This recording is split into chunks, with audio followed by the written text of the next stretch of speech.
Shri Ram organic farm, ગામ આણદા, તાલુકો જોડિયા, જિલ્લો જામનગર. હવે અત્યારે આમાંથી મોટરથી ઉપાડીને આંકડો એમાં નળીમાં ચડાવ્યો હોય અને ઓલી બેગમાંથી જીવામૃત જાય છે. બે સાથે ભેગું હોય ને, જીવામૃત ને આંકડો બે ભેગું એક જ નળીમાં ચડાવ્યું. આમાં મોટરથી ચડાવેલું હોય. ગાય આધારિત ખેતી. અત્યારે ઘઉંમાં પાણી ચાલી રહ્યું છે.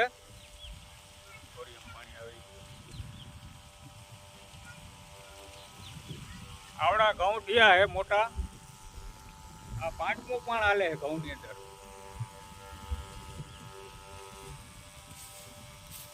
ગાય આધારિત ખેતી એ કોઈ જાતનું કેમિકલ નથી. કોઈને ઘઉં ખાવા માટે લેવાના હોય ઓર્ડર લખાવી દેજો. તેલ વેચાઈ ગયું હોય, તેલનો ઓર્ડર હવે લેવામાં આવશે નહીં. મગફળીનું તેલ બધું વેચાઈ ગયું હોય, હવે ઘઉં જ વેચવાના સીધા નીકળે. એટલે તો ગાય આધારિત ખેતી એટલે કોઈ જાતનું કેમિકલ ન આવે આમાં. આંકડો ને જીવામૃત ને એવું જ આવે આમાં. તો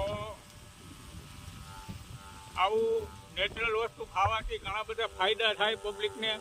કોઈ જાતની શરીરમાં તકલીફ ઓછી થાય. ઉંગલાની નાન તેન, કિડની, લીવરની, તો આ ખાવામાં પણ ઘણા બધા ફાયદા છે. અમે તો ખાઈએ જ છીએ.